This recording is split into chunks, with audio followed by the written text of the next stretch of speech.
A few weeks ago, I released my 2025 beginner bike buyer's guide on my main channel, and in the video I expelled the Suzuki GSX250R from competing. Now, why would I do that? Well, there's a few reasons why. For one, the bikes I compared were the newly updated Ninja 500 and the all-new RS457. The CBR 500R was updated last year, the R3 was also newly updated, and then of course the KTM RC390, which wasn't updated, but it is still a newer bike. Now, when I did the buyer's guide back in 2023, that guide had the R3, Ninja 400, CBR 300, RC390, and GSX250R.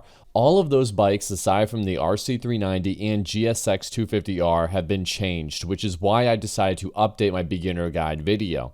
This is likely something I'm going to do every 2 years or whenever more than 3 bikes are new. Now, in my 2023 video, the Suzuki GSX250R got dead last in pretty much every single category. In fact, the only thing it had really going for it was it had a really good MPG and fuel range, both of which are no longer that impressive or class-leading thanks to the Ninja 500 and CBR 500R.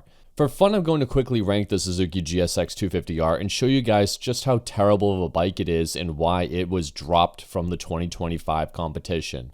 In terms of performance, it would score a 1, with the worst power to weight ratio by a lot, with its 250cc engine making less power than a carbureted Ninja 250 from the mid-2000s. Then with practicality, I have to admit it's not that practical either. Sure, it's Japanese and likely going to be reliable, and it's got the great fuel economy and ergonomics, but it's so damn slow and heavy. 400 pounds, guys, that's really rough. A beginner would be better served with something lighter like the R3 or Ninja 500, both of which are a good 30 to 40 pounds lighter. Then with aesthetics, it did score a measly 4%, which put it somehow just below the RC390, and by the way, the RC390 was a lot better looking in the 2023 video, so it's safe to say it would yet again get last place.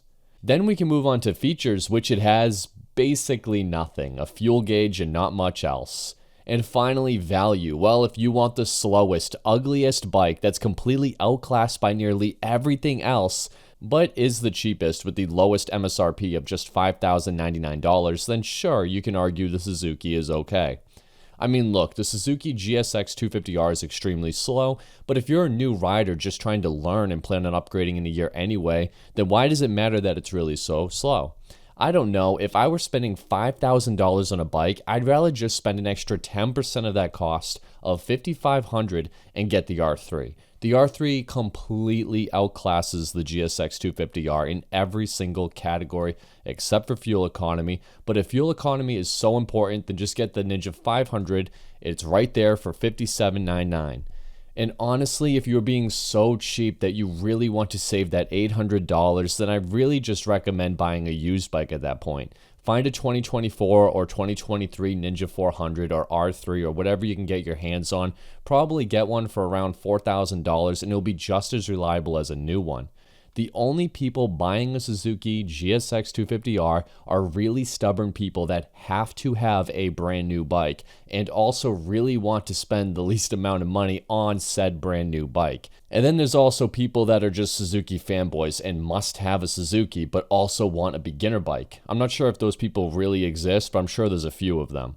And of course the uninformed buyers, which is likely 90% of the people that will end up picking one of these bikes up. So anyway, the GSX250R, it's a terrible bike. Completely terrible. I hate calling any bike terrible, but it's true. It is awful for all the reasons I've already explained. Suzuki needs a major update on their beginner bike. Even if it ends up costing an extra $1,000, it's got to be a 300 or larger and needs to be more competitive because the GSX250R is just embarrassing. I don't know exactly what Suzuki is hoping to achieve with this bike, but they better give us something new because the beginner bike market has gone completely insane. It's super competitive now.